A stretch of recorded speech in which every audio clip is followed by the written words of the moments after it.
Beyond the forbidden.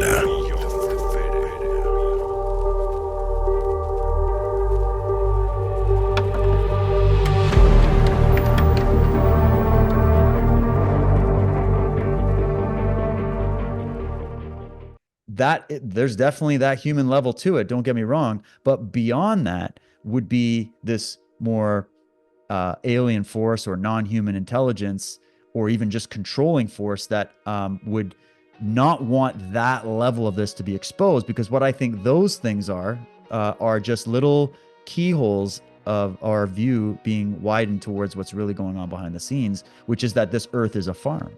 This earth is a farm, and it's being set up as such. And I go to Charles Fort on this. So let me pull this up, because this is kind of what I think he described it in a way that no one else has. And it's why I used this in my Cult of the Medics documentary series. Let me just read it to people so you can kind of understand where I'm going with this. So Charles Fort, he was, just to quickly, people that don't know, he was an American writer, researcher of paranormal phenomena, early 1900s. He wrote a book, The Book of the Damned. And from this book, this was what his theory was. He said, I think we're property. I should say we belong to something.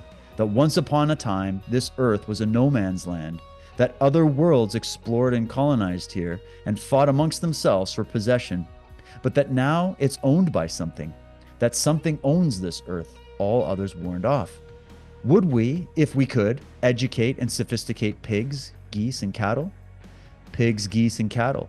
First they find out that they are owned, then they find out the whyness of it. I suspect that, he says, after all, we're useful, that among contesting claimants, adjustment has occurred, or that something now has a legal right to us, by force or by having paid out analogs of beads for us to former, more primitive owners of us, all others warned off. And that all of this has been known, get this, perhaps for ages, to certain ones upon this earth, a cult or order, members of which function like bellwethers to the rest of us, or as superior slaves or overseers, directing us in accordance with instructions received from somewhere else in our mysterious usefulness. And just to hit you really quick on why that to me is so powerful, he just brilliantly sums up a thought, a theory, an idea that I've had for a long time while looking at all these seemingly separate points of data for many years. It's the feeling I still have to this day. It resonates deeply with me, and I don't even know why, okay? It just kind of landed in my lap, and for some reason it makes the most sense, because what's he explaining? He's explaining everything we've been talking about, and what Jack Behringer, Michael Tsarian, Sitchin, all these people were trying to say in their own little way, is that there's something else beyond the level of human activity going on the planet. And that there's a mysterious usefulness that we have to these beings, whoever they are, or these people, whatever. And that they are, so when I just read that, if that's the thing that's going on, then all these unrelated conspiracies and all these things people stumble into here and there might be more connective tissue to that. And what you're probably getting are just you're just brushing past that world beyond the veil. You're just sort of like tripping over the murder scene as it's happening. And you're just getting little things. Go, oh my God, I saw what the adults are up to for a second. And it gives us at least a way of thinking about it. And what if I told you that notion that Charles Fort was expressing is actually believed in various Masonic circles, secret society networks? I can find similar writings, and I don't believe Charles Fort was coming from that perspective. I believe he was a humanitarian. He was just exposing what he had. I actually also want to say, I don't think that when I start talking about secret societies and these elites, a lot of people like to make it look like, well, they're just wrong and they're psychos, and so they have these weird freaking beliefs about aliens and all that, and so they just brush it all off simply because of the evil nature of these people. I would actually say, no, I actually think they might actually be more correct in the way they're seeing it. They're just, they're following along with the anti-human agenda and signing off for it. That's where they're evil. It doesn't mean they're wrong in their conclusion about what's going on. They may even know something about this that we don't know, which is the motivating reason why they're involved in such inhumanity and evil in the world, right? So there's a whole other world to look at there. But just one. And not saying buy into a bunch of bullshit, but you need a rational compass of real, legitimate reason to continue on. Like the great Viktor Frankl always said, live life in spite of everything. And this is a guy that survived concentration camps and horror. I listen to those guys. So don't let the fear pull you. That's the dark side of the force. Don't let that rule you, and don't overinflate the dark side, the evil side. These Anunnaki, Illuminati, whoever they are. Don't overinflate them to give them the power that they don't really have. They never really did have power. It's always been the illusion of power. It's been the power we granted them by way of our ignorance. And it's the same with tyrannical governments or cult leaders or sociopaths. It's the power you grant them that they have. So don't grant them the power. Empower yourself. And that's the best any living being can do. But it's a pretty damn good place to be. Become a member on Patreon to get full access to all exclusive content. A few of the perks is the full-length ad-free video version of the interviews, face-to-face interviews, bonus shows, and behind-the-scenes footage. You will also receive the video interview way in advance before the audio-only interview gets dropped on all platforms. Sign up and become a member today for only $3 a month. The link is in the description. I've been following your work for, like I said, for a while, and anybody that endorses and loves Michael Tsarian's work, I'm on board. And so you mentioned Unslaved. It's more like if you're in the know, you're in the know. So go ahead and talk a little bit about Unslaved. Let's go and throw that out there for everybody. Sure. Yeah. Well, first of all, thanks for having me. It's great to be here. And Michael and I had been doing interviews probably starting back to 2009. We did some calls and things like that. Some of the dates are hard for me to remember these days, but we've been doing it for a while, and we were just doing it on YouTube. And then all the censorship really started to come in and all the issues there, and, just getting flooded with trolls and all this kind of stuff. So I had proposed to Michael, I said, hey, we need to do a platform for this content, and we need to do it like as an official thing. And he had already had the URL unslave.com, and he wasn't really doing anything with it, but he wanted to do more with it. He's like, well, hey, I've got this URL. Maybe we could make a show out of that. So we started going back and forth. And then we eventually started the show in 2016. We had done some other work together. Like I had done some video live webinars with him. He used to call them the MSAR conspiratoriums, if anybody remembers that back in the day. And then a friend of mine and I went across Canada and did an event tour. And Michael did he remotely, he would call in and do presentations for the audience. And then we had live guests and things like that as well. And so we developed a good relationship there. And then Unslave was born because Michael wanted to basically get all the research that he'd been doing for all these years that he hadn't got to present yet because he was waiting for the proper forum to do it. He wanted to do something like that. So I said, well, hey, let's do it. So it became a series of him either doing a presentation of research or having guests on that he wanted to talk to about certain things. And so Unslaved is a really unique mix. There'll be interviews on there with people that everybody knows. And then there's going to be interviews on there with people no one's ever heard of.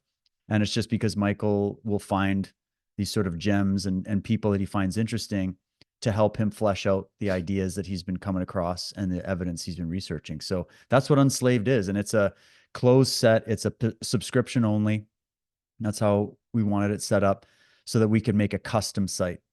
And we're now at a point where, because we've sort of been hiding out from all the censorship in this regard, we're at the point where we're thinking about making things a little more public as we move forward.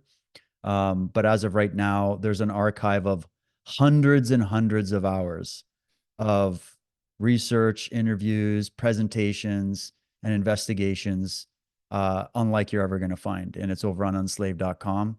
And I'm super proud of that archive. And it's been an awesome journey on my own to learn and see these different ideas and research them myself. And we continue to do it right up to this day. So yeah, lots of big things coming, but we started that back in about 2016. And where can everybody find your work and all that stuff, David? Yeah, my personal stuff is, my show is called Truth Warrior, and you can just go to dwtruthwarrior.com. And right now, my main publication site is Substack. I'm really enjoying Substack as a content creator. And so I'm over there mostly these days with my videos, my podcasting, and whatnot. You can probably find me on other platforms as well. But yeah, just over at that website's the best place to get in touch with the work that I'm doing on my own there. So there's many things. Hopefully, this isn't going to be.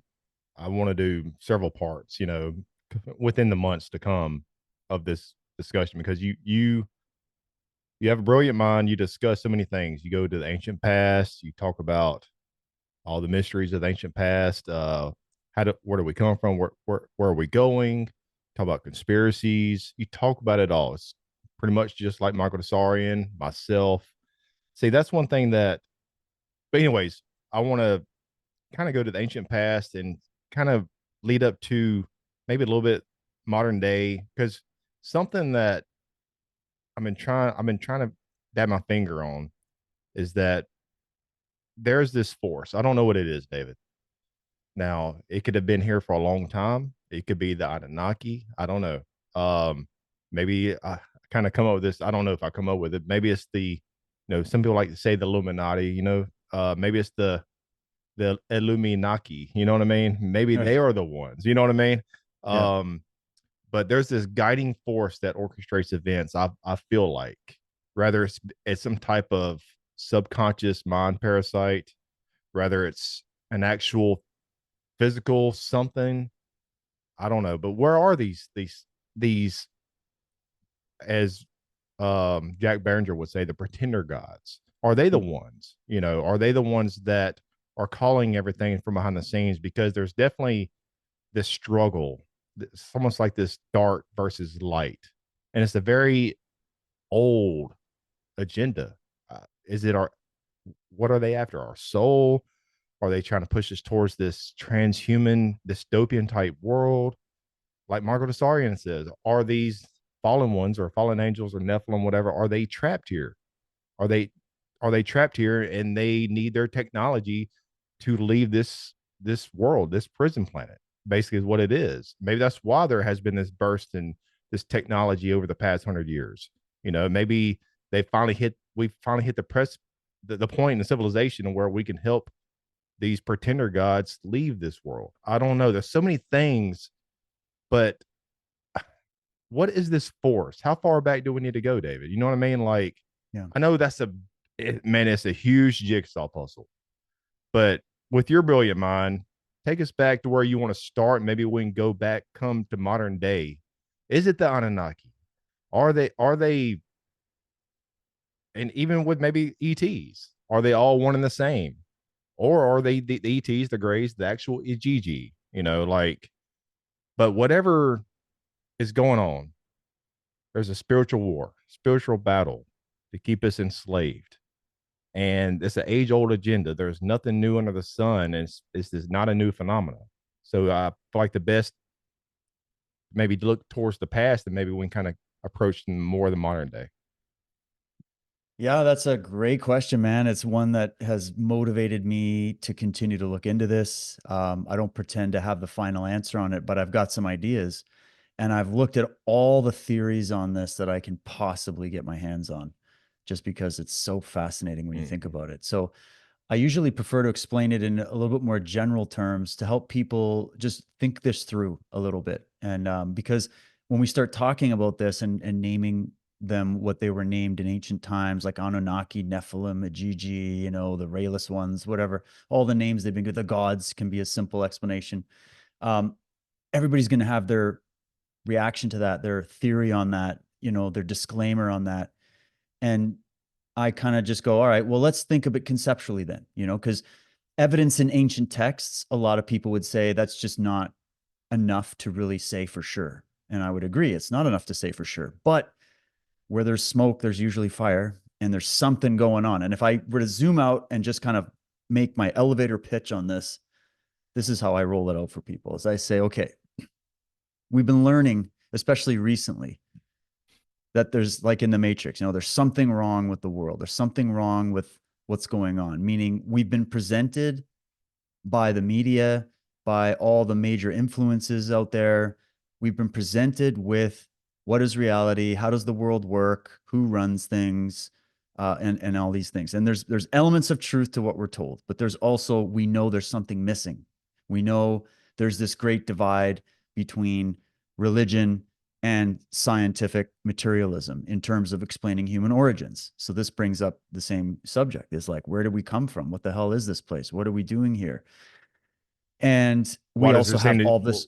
well, why does there seem to be so much chaos? Right. Yeah. Why is there so much chaos? Yeah, yeah. What you could probably even get at is what explains evil in the world. This was partly what really attracted me to Michael Tessarian in the beginning. Was he did a show or did a presentation years ago called The Origins of Evil. And I thought, well, I don't know if the theory he was telling is correct. I don't know. I haven't studied it yet. This was my mind back then. I said, but just the title, the question alone is like, that's awesome. I want to know.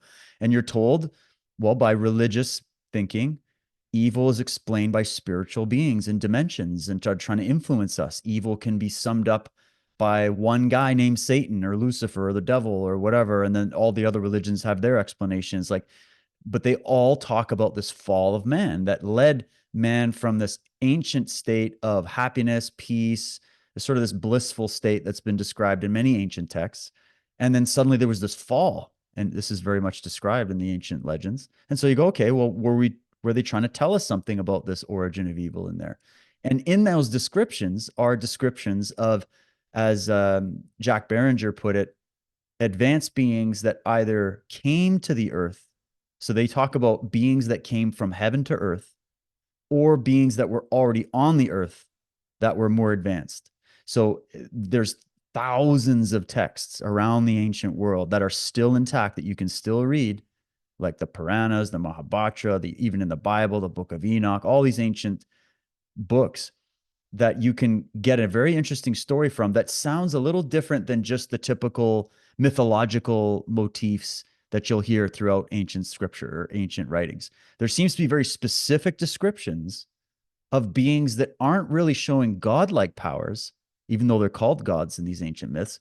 They're showing just like advanced technological powers, and they seem to have the same desires of mortal beings, right?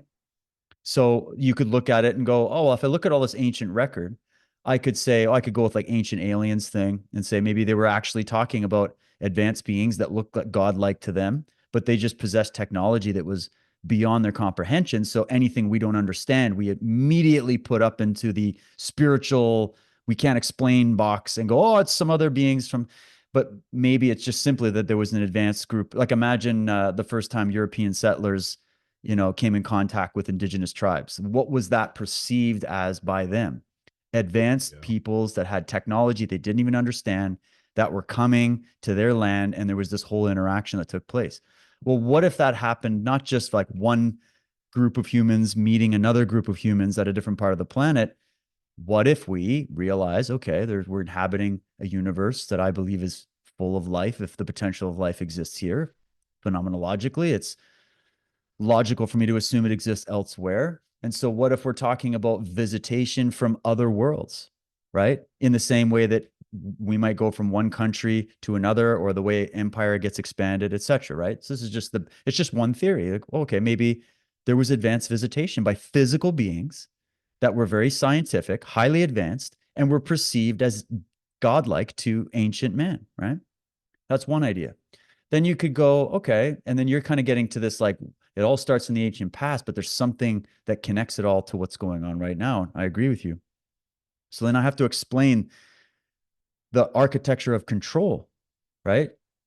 And what's the purpose behind that control? Is it the Illuminati? Is it these groups? Are they just crazy? And I always tell people, well, we could be dealing with a variety of things all at once, or you could kind of pick your comfort level. Maybe people out there that are skeptical of anything to do with aliens or spiritual beings and religious thought, we could put that aside for a minute and just get into human psychology and say, well, maybe we're just dealing with a psychopathic strain within the human species. It expresses itself in like a very small percentile. And these types of people are able to achieve power in the sort of dominance hierarchy that keeps getting set up simply because of how ruthless they are and how vicious they are and how cunning they have to be in order to survive on a planet with other people that have empathy and have, they're just simple-minded people. And they think, well, hey, I've got an advantage because I don't mind stepping over skulls to get to the top. So that's why they keep getting to the top, is those types of people are just equipped with something that we aren't. And thank God, because otherwise, the whole planet would be full of these types of psychopaths, right? So there's the psychopath explanation of a bunch of greedy, round table, power hungry maniacs that are just simply trying to achieve the age old dream of world conquest, which was, sought after by the pharaohs, the Caesars, even in the Middle East. Like every empire has sought expansion and domination of the world. It's still going on, right? Everybody's got their way of saying, I want to be the dominant force in the world, and they're all fighting for it. So you could go, is there a human explanation to the level of anti-human evil that is committed by the people who do run this architecture of control that we're talking about here? And let's just assume for a moment that there is one. Is it just explained by a bunch of greedy roundtable secret society cult members that just have a belief system? They have an ancient religion that we know nothing about. They operate in all different areas to obtain power. Maybe power is their religion, and they just hide behind the sheep's clothing in order to continue their rampage of expansion of their empire, which they seek to establish worldwide at this point. So that could be okay, we can at least open the door, and good luck even getting people that are in the sort of normie mindset even to that stage. Okay. So even just getting to that stage to say, let's talk about the history of human evil. And if we just pause there for a minute and I say, okay, if you have an issue with that and you think I'm conspiratorial and crazy for suggesting that members of the human family over time and currently might be plotting against us all for achieving power, and maybe even want to see some depopulation, and maybe want to see the levers of control for themselves expand, and, they essentially want to turn the rest of us into a bunch of robot slaves or something, because it just seems to be that that's where the direction is headed when you start to plug all the data together, right? And I would say for people that think that there's an issue with that, well, let's go through history, and we can find many examples of various cults, both ancient and modern, that have exhibited this exact same structure that I just described, always in these little cliques or whatever, or maybe one nation at a time. Like we saw all the totalitarians of the 20th century, Stalin, Mao, Hitler, right? And we see these little experiments that went on. And we could go, well, there's an example of human evil, and there's an example of people conspiring together to seize power. And then once they seize power, there's genocide and all kinds of evil and war, and maybe they profit off that war, right? So there's already examples where we can kind of silence those voices that are immediately going to shout us down for even entertaining the idea of there being any kind of criminal conspiracy going on. Stage two is you could then go, all right, well, we can't, it seems so anti-human, all this stuff that's going on. It seems so like, it just doesn't feel natural and normal. So why do I have such a problem with committing that level of evil, yet there seems to be so many people in the world that don't have any problem committing that kind of evil? How do we explain it? Well, then you can turn to religion and you can say, okay, let's think of this from the religious perspective, and let's just put them all in the same place right now. Let's explain evil by way of spiritual, other dimensional forces that are influencing humanity, or even directly interfacing with humanity, and that there's another unseen realm of things happening that we can't really understand. That is what is controlling and guiding the events that we're seeing in the physical material world. So that could be another explanation. And I think a lot of people would prefer that one to be the case, because it's actually, in a weird way, it eases the anxiety of the first one I gave you, which is to say it's all human evil, which means people have to start to think about the nature of good and evil within themselves. And nobody really likes to do that. So it's better to push that out into the spiritual dimension to explain it, because that's an easier thing for the mind to handle. But there might be merit to it. Who knows? I mean, God, we only see what, 0.0005% of the light spectrum. There's all those arguments, right? I've seen paranormal shit in my life. There's got to be something weird going on. I know we're limited in our vision, both physically as humans, let alone psychically. So there's a case to be made that there's something hidden that we can't see that could be controlling events here. But then there's the fact that we could be talking about just what I opened up with, which is that there could be an element, maybe even a dominant element here, that explains these ancient myths and explains the architecture of control, explains the question of evil, but it looks at it from a much more physical place, meaning we're talking physical beings that aren't from here, that are a totally different civilization, that have their allegiances to that civilization, obviously, and have come here because of their technology and seen this planet and the beings living on it as a resource. And so they look at it as the same way we humans look at animals, that we have been given animals as our right to dominate and control, for food, for whatever DARPA experiments, whatever we want to do to them, or testing out the latest makeup brands or making, handbags or whatever. We've turned this world into a farm. And I'm not even saying that's all bad or evil. It's just an observation that I'm making. Like, okay, well, look at how humans treat animals as lower beings with lower intelligence. And so therefore they're subjugated to us, and we feel that they can be expendable if it's to our best interest. And if you want to have veal cutlets, and you want to do all that, then it's totally justified, right? But to us, we're not able for doing that to the cattle, to the sheep, and all that. So Right. do you think that's how they look at it? It's not like they're, let's see how much we can fuck up the world and in human civilization and all that. Maybe to one degree, but maybe it's just they just like we look at cattle, Yeah. and that maybe because they think they're so far superior in everything, spiritually, physically, technologically, and that's just how they view us.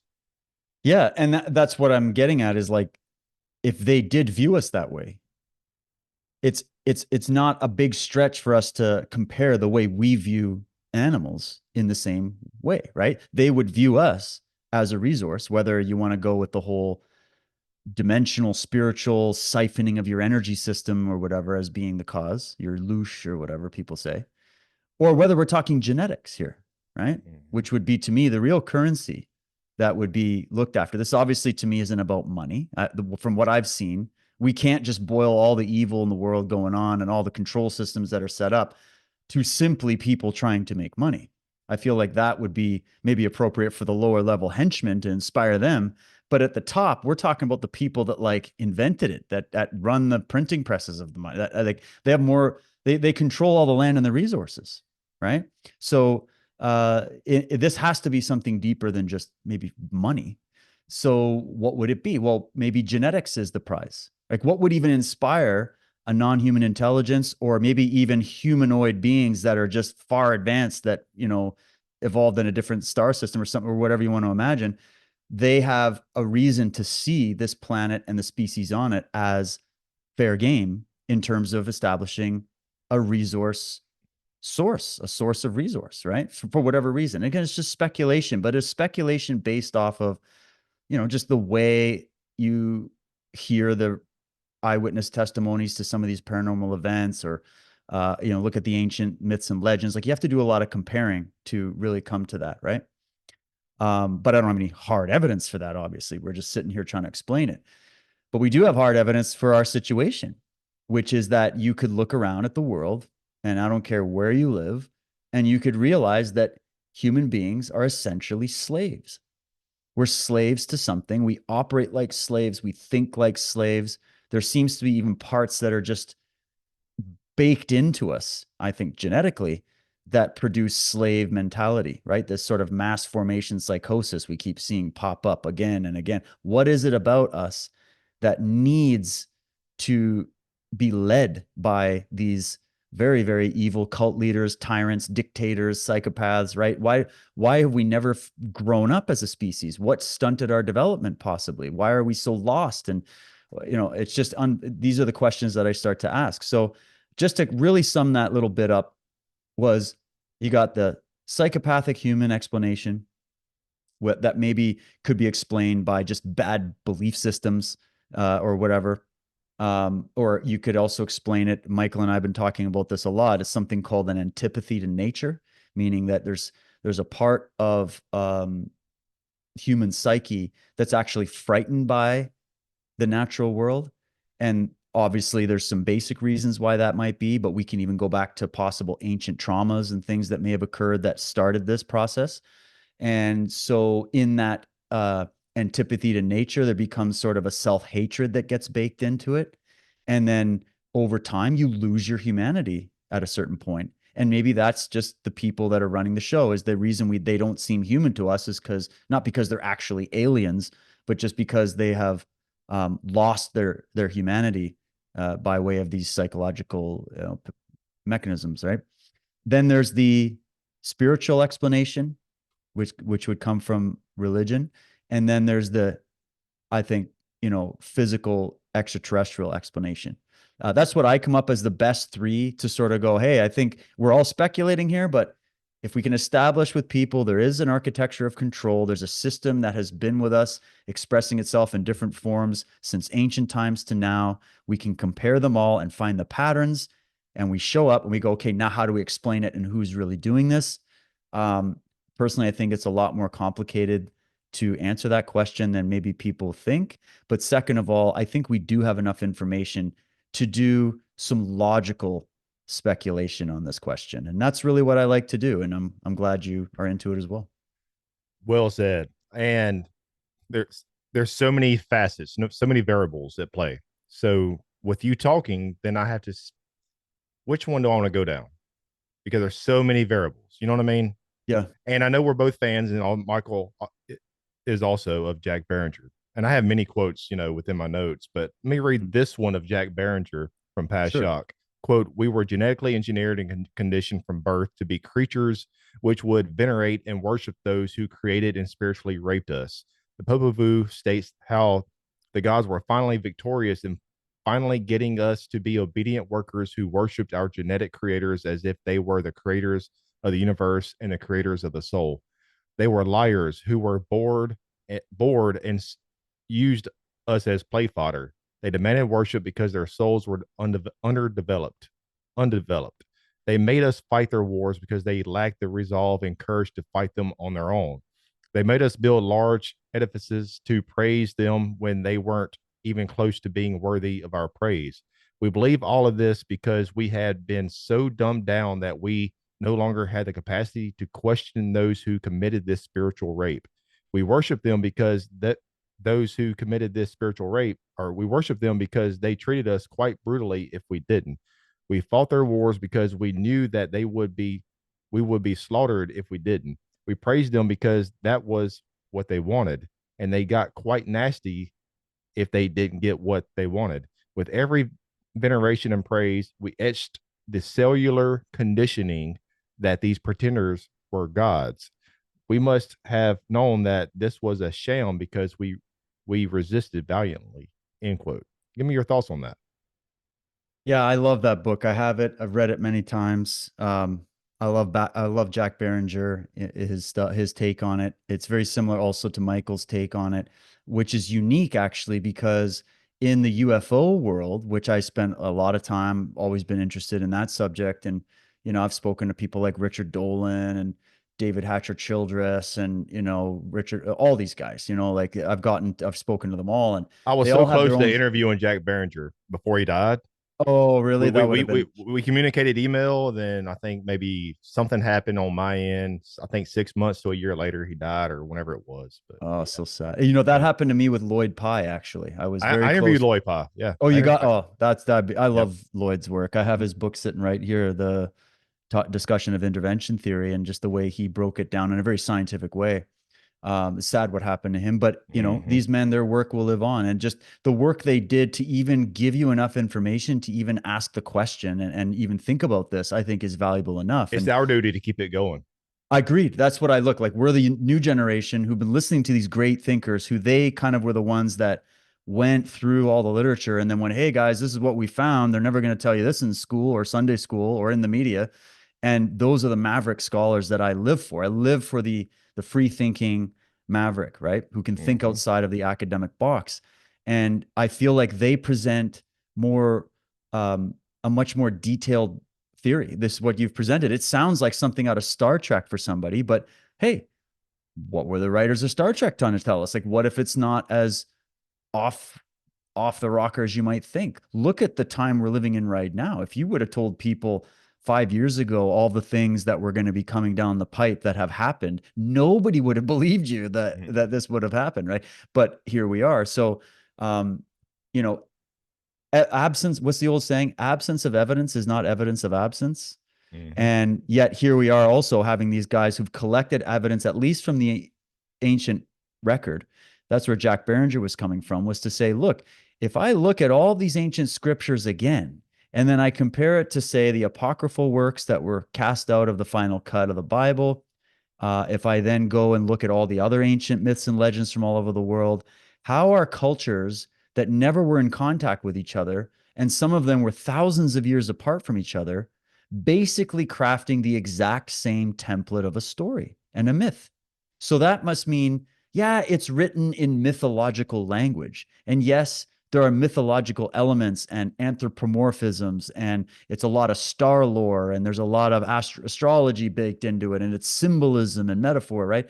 But in order to have symbolism and metaphor, it had to have an original experience behind it. It had, that's why it's powerful, is because there was something true behind it. I'm talking historically true.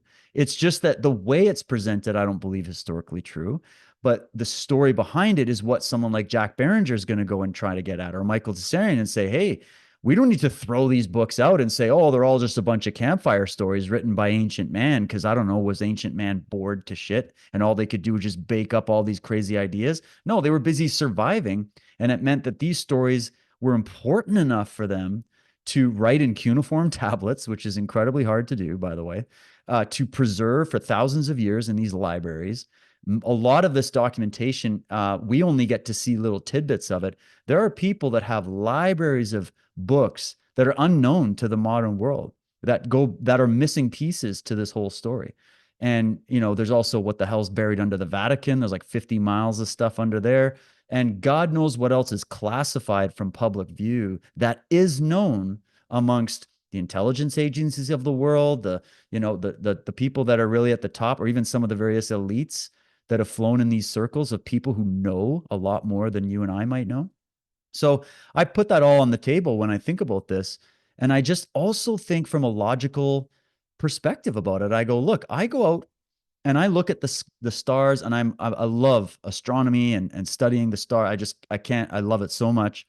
I've been into that for a long time. And it just always blows my mind that I'm sitting there looking up at the sky and thinking, what if something's looking back at me, right? Mhm. What if we're not alone? And what does that mean? What are the implications of the fact that we're in a massive ocean of life, really? And there could be something completely bigger going on than we can even imagine. And I think of movies, certain films and stories will help bring this out a little bit. You think of, you ever see that movie Jupiter Ascending? Oh yeah. Right. So you know what I mean? Like, you watch Mhm. movies like that, written by the same guys that did the Matrix, by the way, which was also a very fascinating film.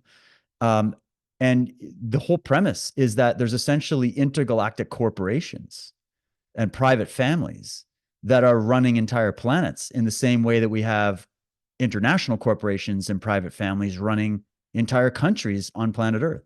And so that's not a far stretch for me. That's not something that's like, oh, now we're talking science fiction and conspiracy theory, bro. I'm like, really? Is it that much of a logical leap to think that if we can see this replicated right here, right now, with humans right now in this world, that we couldn't just take that up a notch and go, what really is this place? And who has come here to claim territory on it? And what if someone like Jack Barringer is onto something here? That what was told to us in these ancient biblical stories and narratives, and the reason why those stories have so much power over our minds, is because there's an element of truth to them. But the reason those stories have also been incredibly destructive of human reason and have started wars about, oh, my book is better than your book, and our story is the true one and yours is the bad one, is also because those stories were very traumatic when we think back to the actual experiences that produced them. And that's why I was saying about how, you know, when we look back at it all and we compare it, it's interesting to think that, well, the ancients were having the same discussion we're having now. They just were having that discussion in context of their time with the knowledge that they had at the time. But if you can decode, like there was a list that Michael put in his book, Atlantis, Alien Visitation, Genetic Manipulation. Because just to cut to the chase, his belief is that, yes, there absolutely was visitation by other beings. He describes the beings that came here as very similar to like a Vulcan culture from Star Wars. Oh, there you go. The original. Yep. Nice. It's hard to find it now. I got the second edition after that, and then he has since updated it like many times on the Kindle. So just so you know, I had the Kindle also. Yeah, it's easier to pull notes from the Kindle. So it is, and he does love to go and update his work to keep it alive. But anyways, he breaks down all the names of these various gods from different traditions. And I was giving this argument in a recent interview where people were asking me about the modern UFO movement, and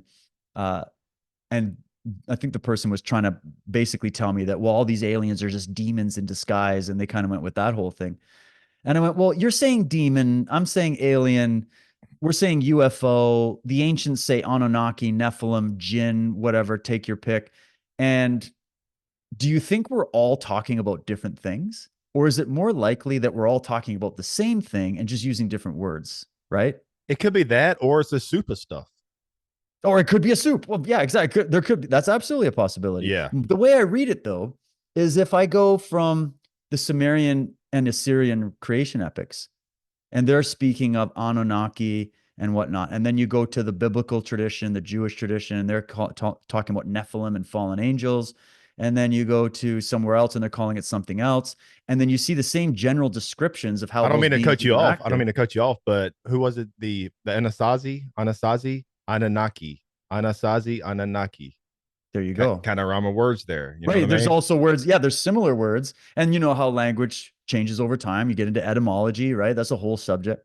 So then I go, well, here's my argument. In the modern time, while I'm alive, while you're alive right now, we've already changed the words again.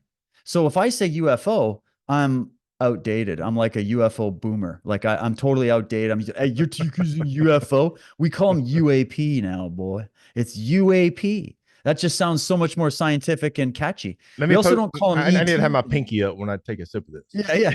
We also don't call them ETs anymore or aliens. We call them what is it? UABs? No, EBEs, extraterrestrial biological entities. And then the newest one is NIH. NHIs, non-human intelligence. Yeah. And I'm thinking of the NIH, the National Health Institute. Yeah.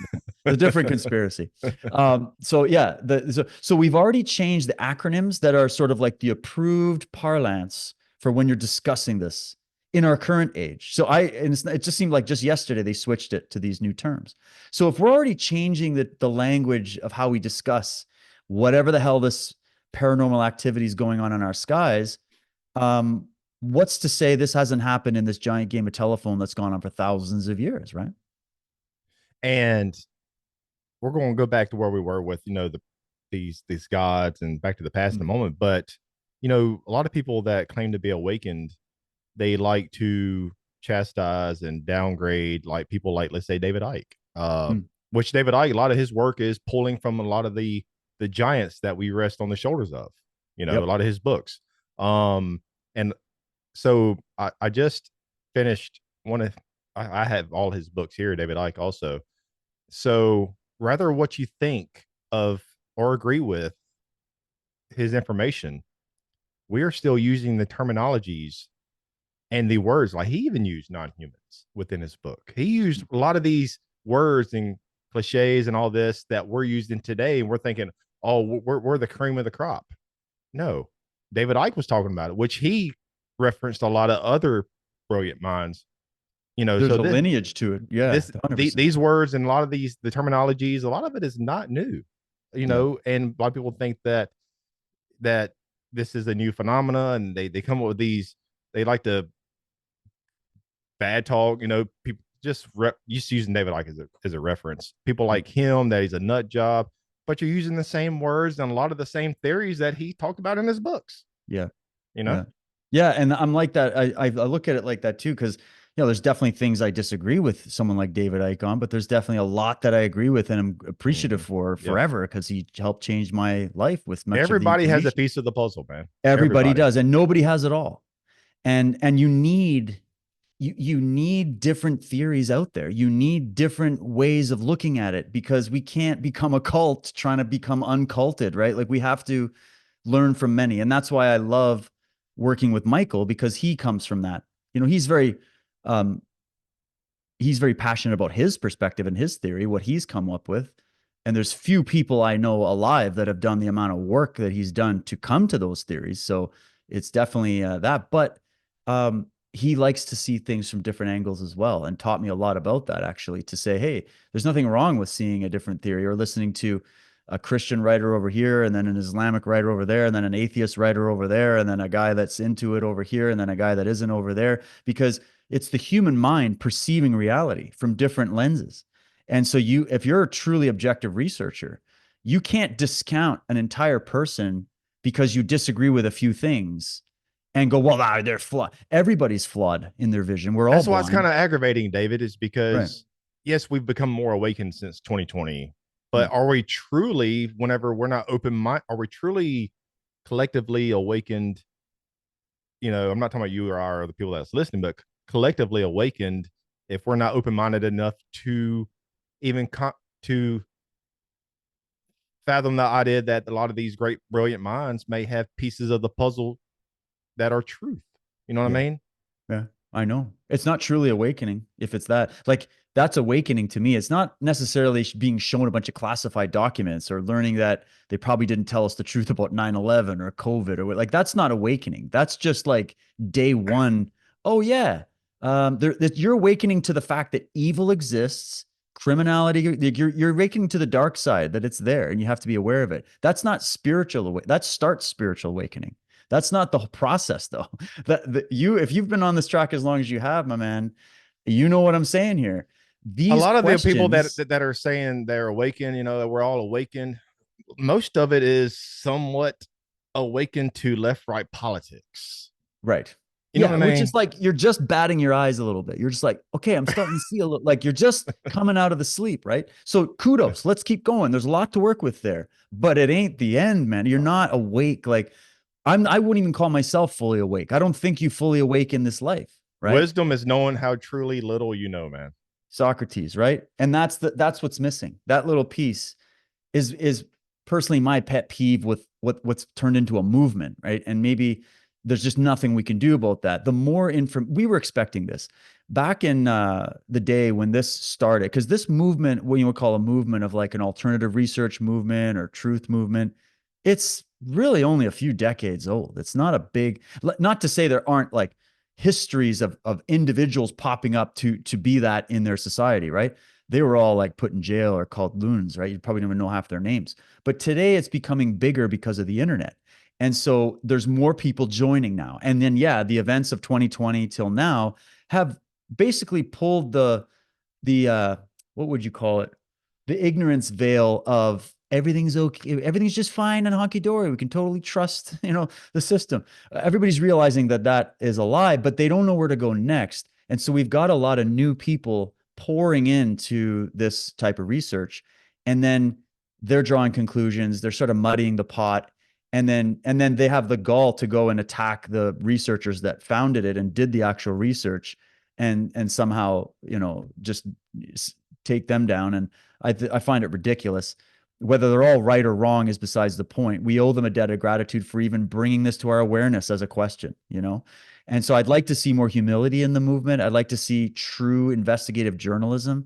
I'd like to see open-mindedness, but not to the point where your brain is falling out. You know what I mean? Like, I'd like to see some changes, but that's just my own pet peeves. I've realized a long time ago, waiting for the masses to wake up, don't hold your breath. Into awakening, the awakening you're talking about is truly an individual journey. And this is what I've really started to learn, is what you do when you have this kind of information is you better yourself and your mind with it. You share it with people that want to know, but it's not like you're in a new religion where you have to go knock on doors like Jehovah's Witnesses to try to save people. It's up to everybody. As Michael Desarian says, the teacher will appear when the student is ready. And there you go. And that's all you can do, is just be yourself, cover what you're interested in for the people that are open-minded and that benefit from it. That's why I do it. I've significantly reduced my following, if you want to call it that, the amount of people I used to do shows in front of was thousands and thousands. And now I'm down, I'm very low numbers, but I've got good quality people that are truly active researchers that I actually also have learned so much from. So it's more of collaborative. It's not me teaching people. Like it's more like, hey, let's compare notes, like what we're doing right now. Like, I'm on your podcast, but we're just guys that have been researching these subjects, and we both have different pieces, and we both know things, and we can. So it's collaborative in that way, but there's a freedom to it. Like, and so I guess I just want to see less of a culty vibe in the UFO movement, in the alternative movement, in the conspiracy movement. I don't even like calling it a movement. I like thinking of it as these are the people that are starting to see through the veil of lies coming from all these propaganda outlets, and are, even if you don't want to go there, they're at least just starting to think for themselves. And in the process of thinking for yourself, you're not going to solve every equation. You're not going to right every wrong and figure everything out, but you're freeing your mind from being commanded by others without investigating what they're telling you. And I think that's the first stage. And then you go through the actual nitty gritty process of something that Michael's also brought up a lot that we talk about on Unslaved, which is the apophatic approach to learning, sort of a Greek term for what you do is you eliminate what's false, and then you're left with the truth. It's sort of the Sherlock Holmes method, right? If you want to find out who killed the guy, you can't just start laying accusations everywhere. You have to figure out, okay, who is it that's impossible to be involved? Like, how do we eliminate who definitely didn't do this murder? And then we're only left with a few options of who could have possibly done it. And then we find the evidence and we nail down the truth. That's a hard process. People don't have time for that. They don't have time to watch CNN, hear what they're going to say, watch Alex Jones, hear what he's going to say, go listen to this guy, then that, and then read all these books. And then they're probably going to be more confused than when they entered. And so it's hard to come at the truth at all in this world. But it doesn't mean it's impossible, and it doesn't mean it's not worth the effort. In fact, it's been the main liberating force in my life. It's been the main thing that's driven me. And but it's a hard road because a lot of people around you are not on the same journey. And you just got to become at peace with that and resist the urge to like recruit them. Like you're joining an MLM and you just got to tell them all about it. Like just, tell them, have the conversation, share what you want. But I try to, these days, man, I just talk to the people who are curious like me and who are just trying to learn and who are there to just have a conversation, have an open mind, and that also don't just believe everything you tell them either. Like I just want normal people that are curious, and that's who I like to talk to, because I feel like so many people have just jumped up in this movement. They now have millions of followers, and everybody just waits on bated breath for everything they say. And I'm like, this is amateur hour. You need to go to the great minds who you can. It's hard to even find them. You know what I mean? But Yeah, these people popped up since, COVID. I'm like, really? They've only been really doing this for a few years, man. And yeah, but and this is why I want to get you back. I want this to be many parts, months down the road, come back sure. on it back and forth, because the psychology of I guess you could say, this field of research, people that claim to be awakened, just the psychology aspect of society and culture in general, because, man, just like we've been talking about the past few minutes, man, it goes so deep. But let's go back to Jack Barringer real quick. Sure. So, and you talk about genetics and things like that. So if we were genetically modified by these, I love the pretender gods that he talks It's a about. great name. Yes, Yeah. because we're not saying that there's no gods out there. We weren't created, or we don't have that divine spark or essence of something else, and Right. might be, but the ones that we worship, or the ones that came here, or possibly are the ones that are already here. I like to say that he says, I like using that word pretender gods, that phrase. But if we're genetically modified by these false pretender gods, can we truly ever break free from the bonds of our slavery? These Mm. false pretender gods are afraid of our truest and highest potential as a species. If we are genetically tempered, then do we have some kind of kill switch within our genetic makeup to keep us from truly breaking free? Once civilization reaches a certain point of spiritual enlightenment or knowledge, do they flip a switch, rather metaphor or not, to downgrade us? Hence, another fall of civilization. and then back to the Stone Ages. That's another big one. And all I would say is you also have this wonderful and exciting world of like epigenetics and the idea that, you are limited in your physicality and in so many ways by your genetics, but there's also seems to be this capacity that we can tap into that seems to supersede that. Um, and so that's an exciting field to look into.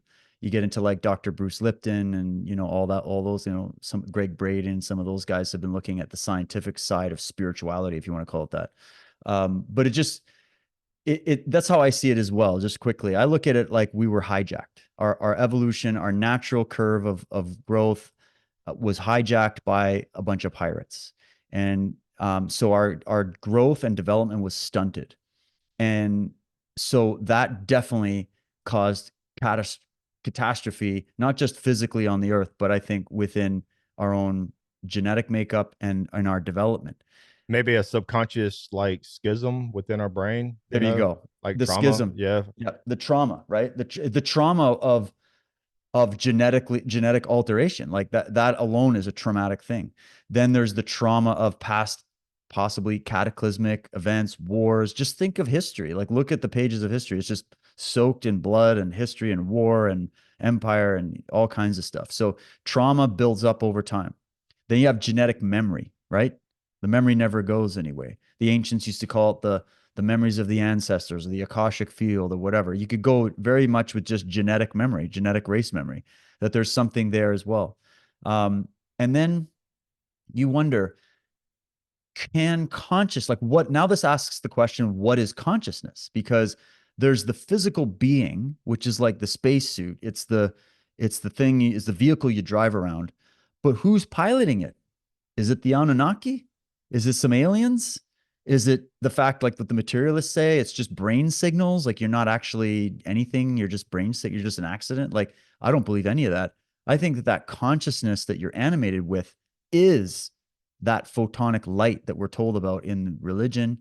And it is that same creative light force that is the intelligence behind all things. So if you get into some of people like Schelling and some of these great, or Walter Russell or Tesla, some of their ideas about consciousness, or some of the ancient sages. I mean, it's even there in religion that there's something, it's like a signal that's passing through us. So we're conduits for this signal.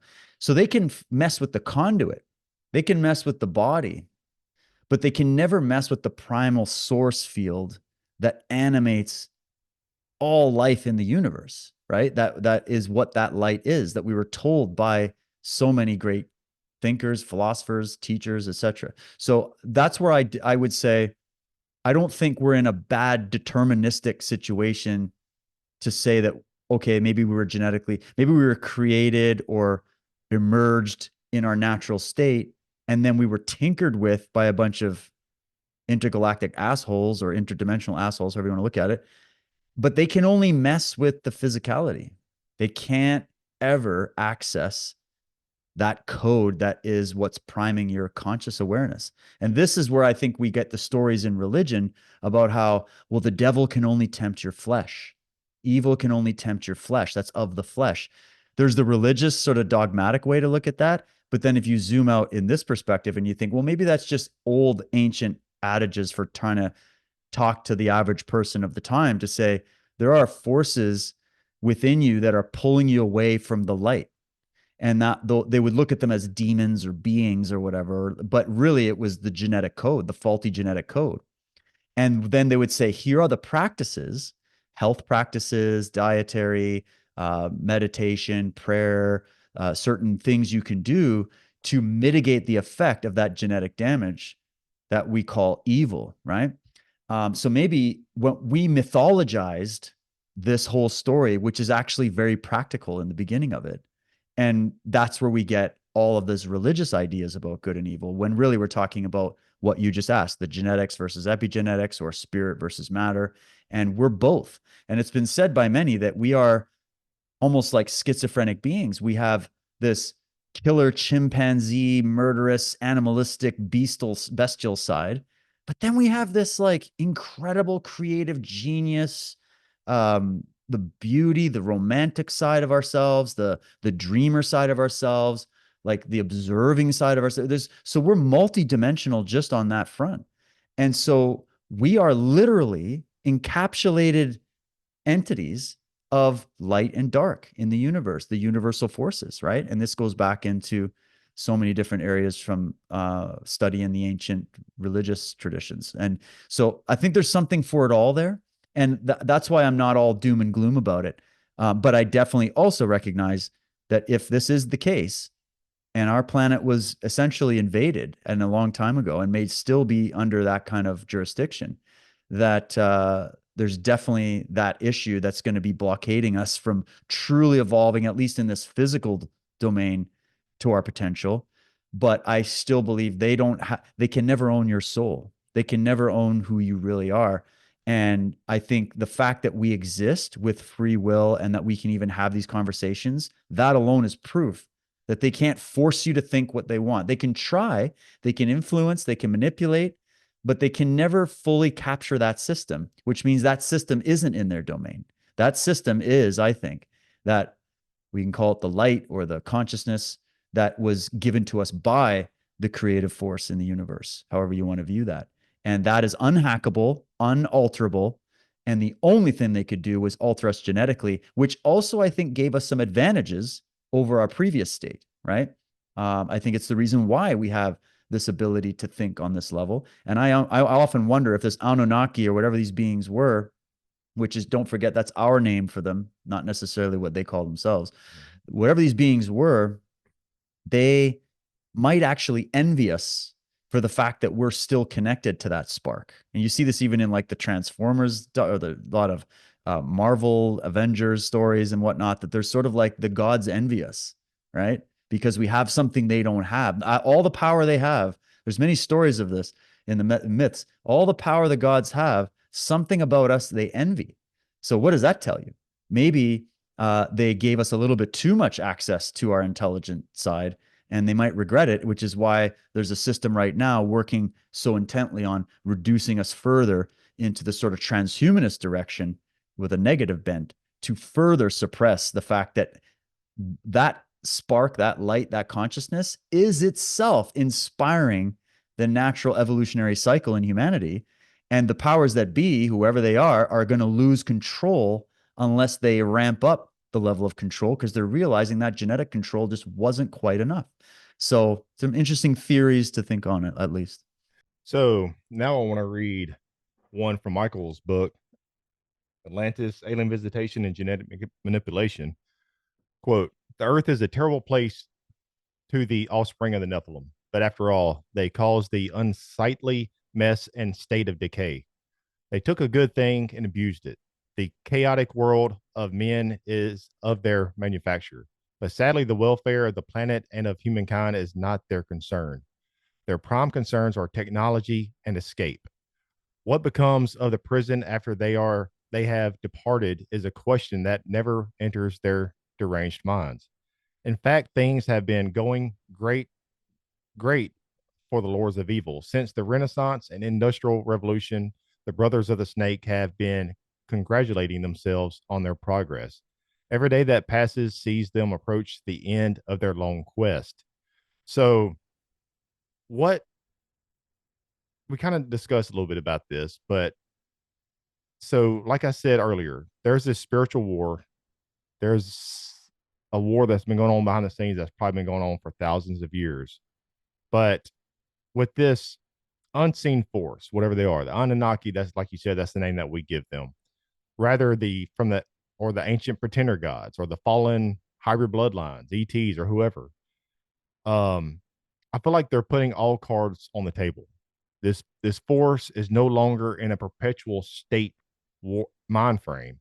This force is attacking us on all fronts and is in a sprint mode to the finish line and fulfilling some type of age old agenda.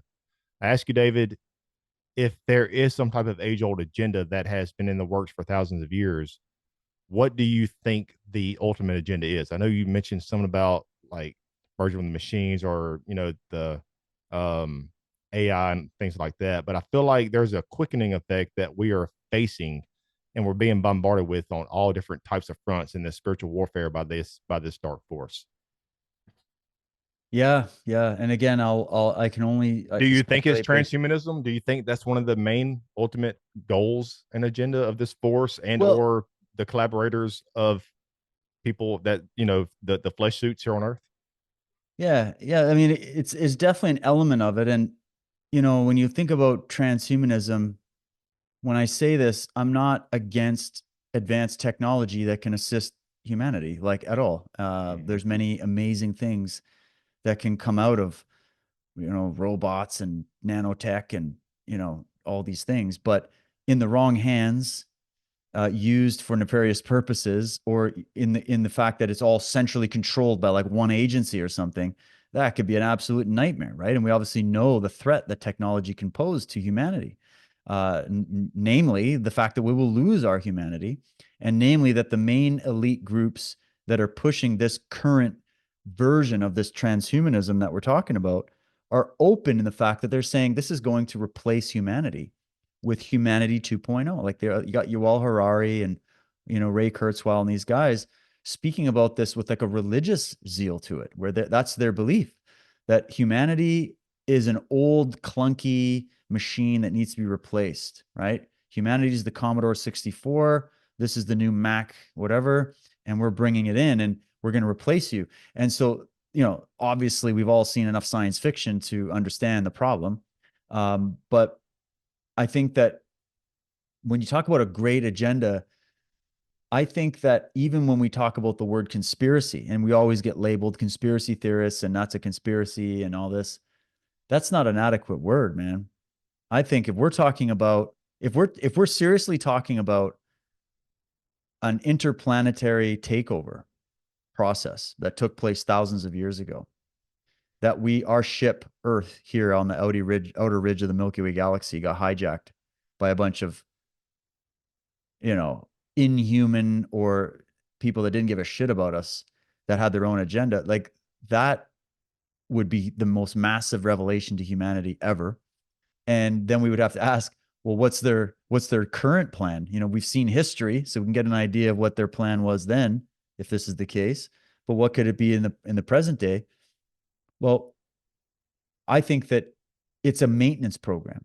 So if they established their rulership over the earth a long time ago, and then we go back and we see all these instances where the power dynamics shift and then they go back under central control, and then organic movements start to happen and then it gets suppressed, and then free thinkers rise up and try to warn humanity, and then they get burnt at the stake or thrown in incarceration and never heard of again. So you see movements of like resistance taking place to tyranny and to evil over time.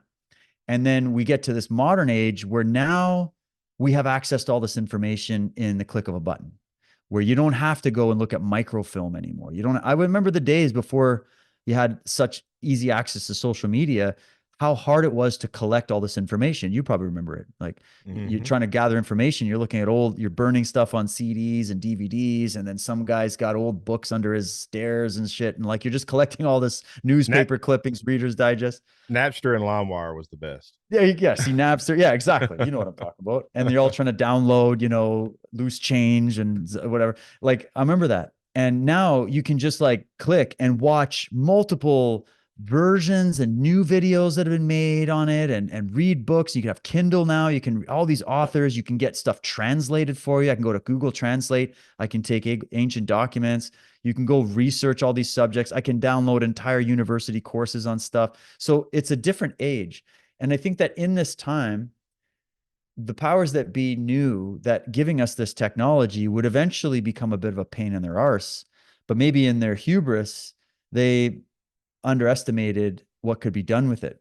And an example would be look at all the effects that like some of these simple memes or some guy posting from his basement can have fighting back against a multi-trillion-dollar media empire, and how effective it's been. It's like they're probably just hating the fact that it's been effective to wake up people to what's going on.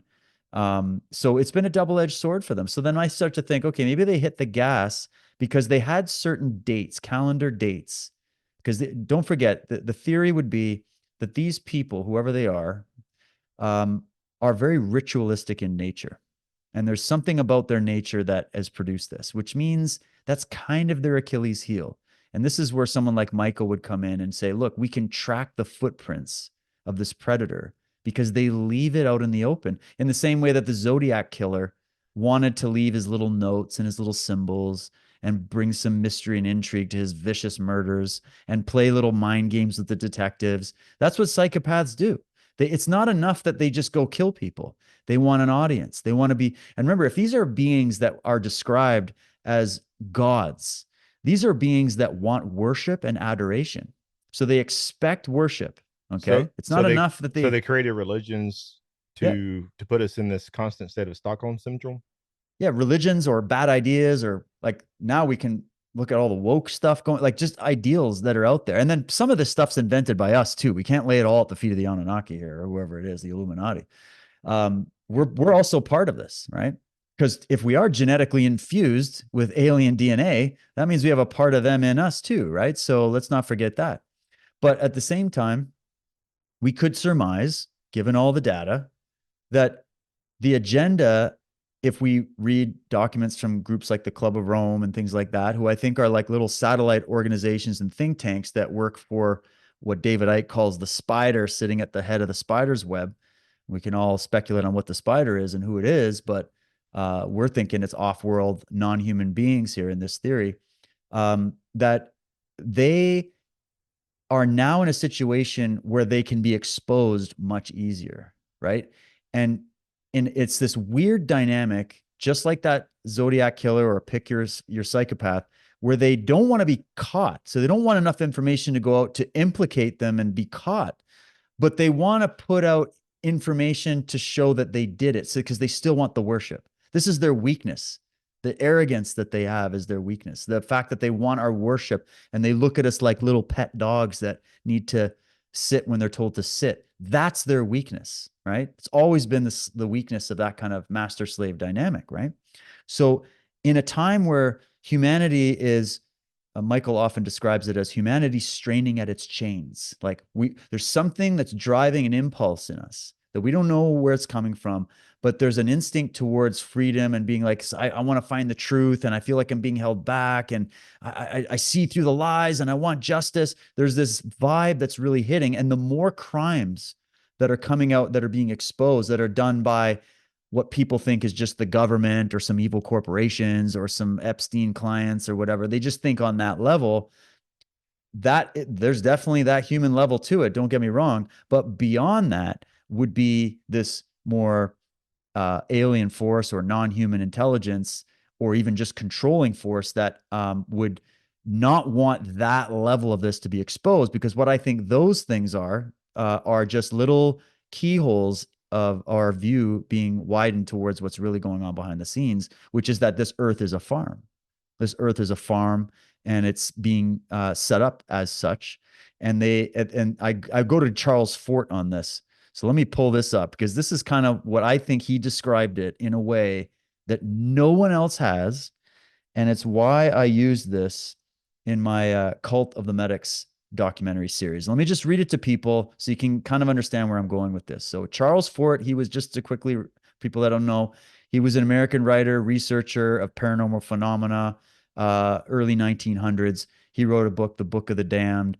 And from this book, this was what his theory was. He said, I think we're property. I should say we belong to something. That once upon a time, this earth was a no man's land, that other worlds explored and colonized here and fought amongst themselves for possession, but that now it's owned by something, that something owns this earth, all others warned off. Would we, if we could, educate and sophisticate pigs, geese, and cattle? Pigs, geese, and cattle. First, they find out that they are owned. Then they find out the whyness of it. I suspect that, he says, after all, we're useful, that among contesting claimants, adjustment has occurred, or that something now has a legal right to us by force or by having paid out analogs of beads for us to former, more primitive owners of us, all others warned off. And that all of this has been known, get this, perhaps for ages, to certain ones upon this earth, a cult or order, members of which function like bellwethers to the rest of us, or as superior slaves or overseers, directing us in accordance with instructions received from somewhere else and our mysterious usefulness. And just to hit you really quick on why that to me is so powerful, he just brilliantly sums up a thought, a theory, an idea that I've had for a long time while looking at all these seemingly separate points of data for many years. It's the feeling I still have to this day. It resonates deeply with me, and I don't even know why. Okay, it just kind of landed in my lap, and for some reason, it makes the most sense because what's he explaining? He's explaining everything we've been talking about and what Jack Behringer, Michael Tsarian, Sitchin, all these people were trying to say in their own little way is that there's something else beyond the level of human activity going on the planet, and that there's a mysterious usefulness that we have to these beings, whoever they are, or these people, whatever, and that they are.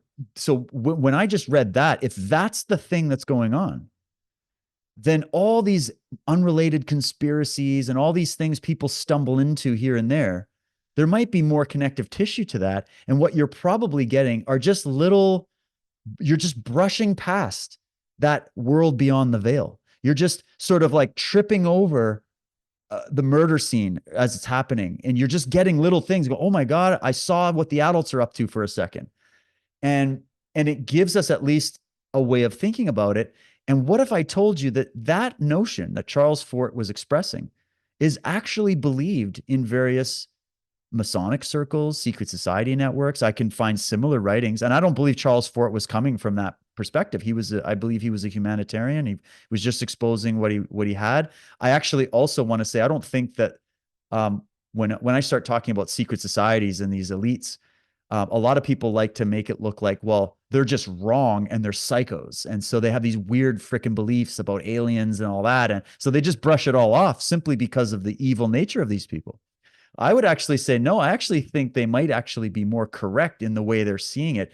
They're just, they're following along with the anti-human agenda and signing off for it. That's where they're evil. It doesn't mean they're wrong in their conclusion about what's going on. They may even know something about this that we don't know, which is the motivating reason why they're involved in such inhumanity and evil in the world, right? So there's a whole other world to look at there. But just wanted to throw that quote to you and get your first reaction. Well said. And you made me think of something, and I'm going to try to break this down, and we can try to break it down within the next 15 minutes or so. Sure. But brilliant passage that you read from Charles Fort. So I don't have the mind of Michael Tsarian. So here's how I'm about to break this down. So you said something about how it goes beyond us, this force, but what if it's not saying that the Anunnaki, our label, that they never existed or whatever, has come here, genetically tampered and modified us? No, that probably did exist. Right. But I guess to get a little bit more, I don't know if it's metaphysical, but let's say this reality is much more complex than what we could be the cargo people in the island that we think we know it all, but we really don't. So you have talked about the cycles of time, or this, how cataclysms, we come and fall, civilizations. Michael has, other brilliant minds have. So what if the ultimate force, this force, what if I'm not saying we live in a freaking simulation, but what if this plasma energy in the universe, or whatever, the certain energy fields, dense energy fields within the universe, we go through these, through these cycles throughout time, and maybe that's the reason why civilization rises and falls. Because we go through these dense energy fields, and we don't know how to react. And, the stars, the heavens, the energy fields that the earth passes through, we just don't know. We act irrational. We go through the golden period. We go through the dark period. What if that force that we go through, what if that's the force that we're talking about? What if that is the computer program? I'm not saying like a computer program, like actual on your freaking computer. Right. It's just the best example, right? What if that does something to our DNA or something, or to our subconscious minds, our minds, and or maybe the ETs or the Anunnaki also, when we go through it, it's like some kind of upgrade or downgrade. And then we just go through, it's a constant, eh, we ever since the beginning of time, I guess, we just constantly go through these fields in the universe. And we get these, like I said, these upgrades, these downgrades, and that's where, and I forgot where I was trying to go with that. I know what you're going. I got what you're saying I there, though, forgot and because I let don't me, have the mind like a Michael Desarian to break no, that no, down because it's so freaking complex, David. yeah, To even try to fathom what if that's actual, I don't even know. What if that's God? Whatever that field is that we go through that makes right. us do this. Or maybe not actual God, but what if that's the hard drive or the Wi-Fi signal or the whatever the source is? I don't know. Try to Yeah. break that down, man. Yeah, no, I hear you. I hear you. I know what you mean. And I mean, I think what you're getting at is like, our best analysis so far is that our whole solar system is essentially moving through the galactic cycle, right? And it's what, 220 million years to do a full revolution around the Milky Way galaxy or something. At least this is the theory. And so as we go through this journey, there's more dense bands of light and dark, what they call dark matter, which is just they don't know what to call it because they can't explain it. So it's dark matter, but I think there's something else to that.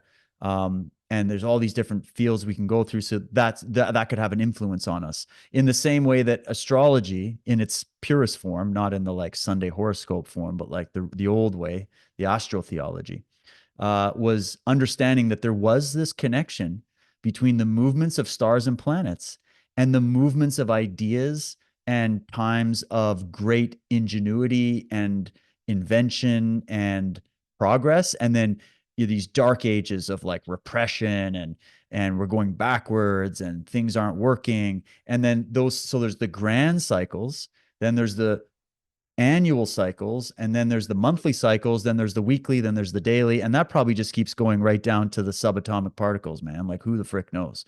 But there's a force, you can call it a force, like in Star Wars terminology, that seems to order it all, which is why I don't go full atheist and think it's all random, because there's just so much order to it all that there's something driving it all, that there has to be something. Now, is it a bearded man living on Pluto? No, it's not.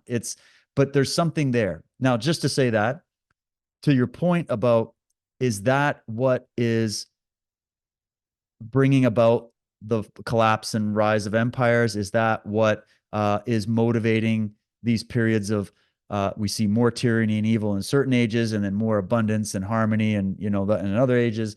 This has also been discussed in the ancient legends as well. And so there could be a lot of these things all coming together at the same time. And there could also be the ET thing, and there could also be the spiritual dimension thing. This is why I think that when you read someone like a Charles Fort or some of these thinkers, what it does is it sort of humbles your perspective to say, I might just be like that cow that dairy cow walking around on the farm. No idea it's on a farm. No idea what a farmer is. He just sees this guy walking around once in a while, feeding him and whatever. And just like living its life until its day is over, and then it's killed for food and whatever. And then off you go. And that's its universe. It just, that goldfish only knows that goldfish bowl. It doesn't know anything else, right? Meanwhile, there's fish living in the ocean. And do they even know the difference between the ocean and a goldfish bowl? I don't know. Humans, what if we apply that standard to our perspective, that we only see what we see? We can't explain all these things. We do have a higher package of intelligence than the other forms of life on the planet for some weird reason. We do stick out like a sore thumb, which makes me think more about that genetic manipulation concept. But and the religious mind would say, no, that's just evidence of divine creation or whatever. So however you want to go at it. But I would say that it tells you there's a great mystery of behind all of this. And that's why I guess I don't like to say affirmative statements anymore, because I've learned too much to realize how stupid I am and Because how it may much I change can't tomorrow. see. It may change tomorrow.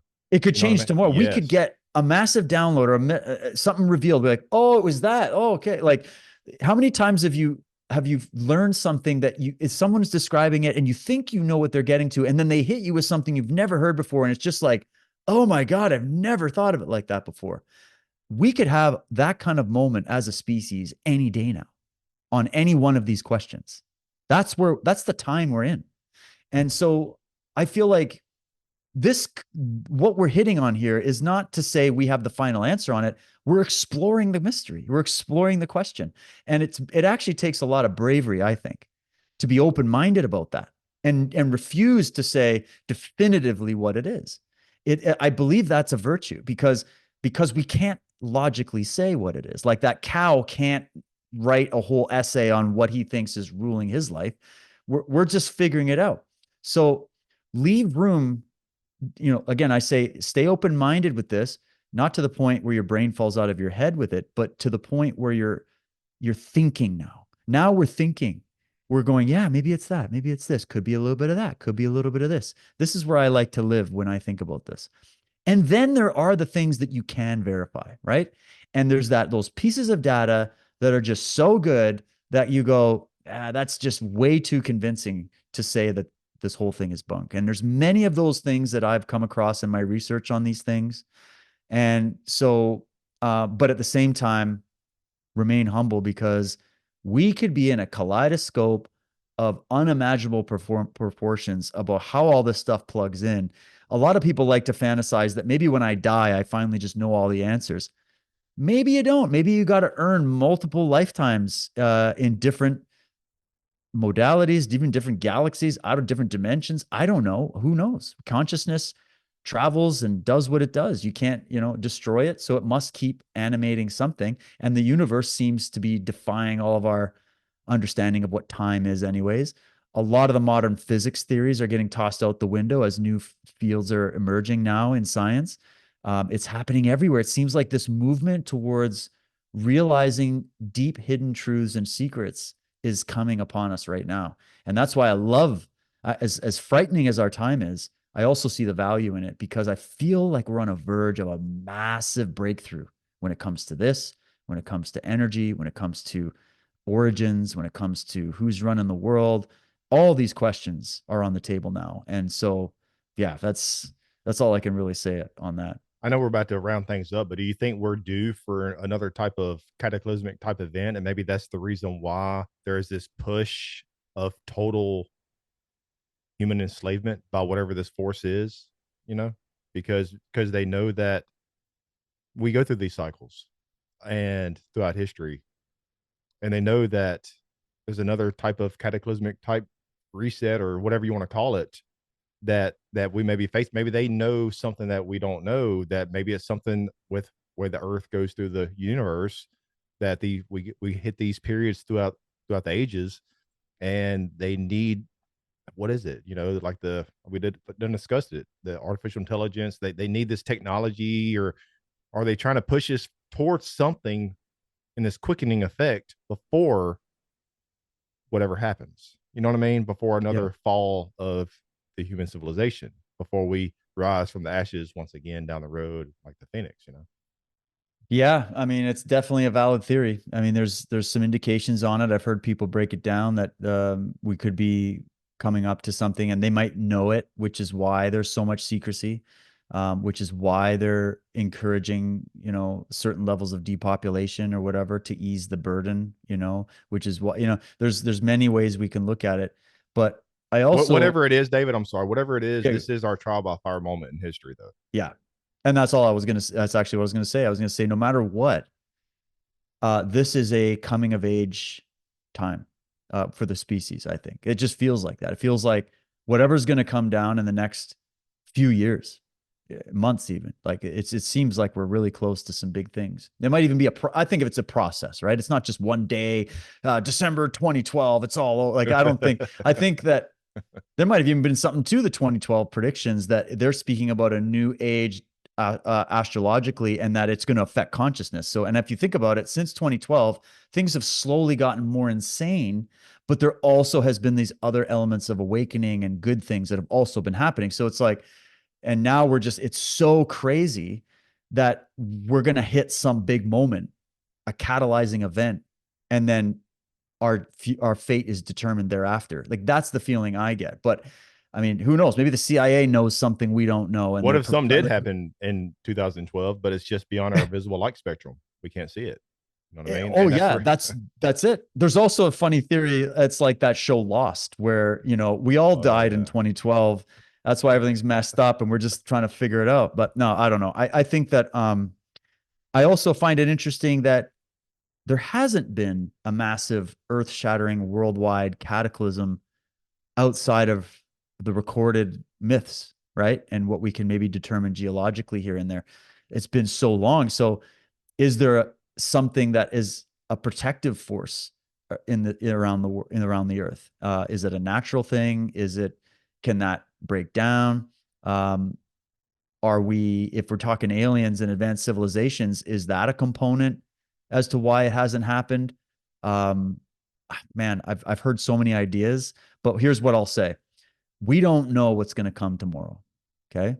But what we should be doing is trying to do our best to find meaning in the search that we're involved in. Asking these big questions is a hell of a lot more about your development as a being in this life than it is just about learning the truth of all the mysteries and secrets that have happened. I think our motivation that I have and that I can see you have, and probably the people listening have, to try to explore these secrets and mysteries and get to the bottom of it and solve it. And then we want to improve the world. And, that is a virtue, and you're here to do this. So focus on that. And then whatever comes is going to come.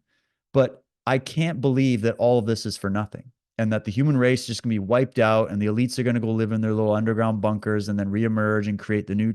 Like, to me, that's probably just one of their pipe dreams. But it could be that we're going to see some major events take place that are going to seem very dark and scary, but are actually necessary for the optimization and the natural evolution of humanity. And it might even be the things that set us back on the track we should have been on had we not been messed with and interfered with all this time. That's just hopeful, whatever.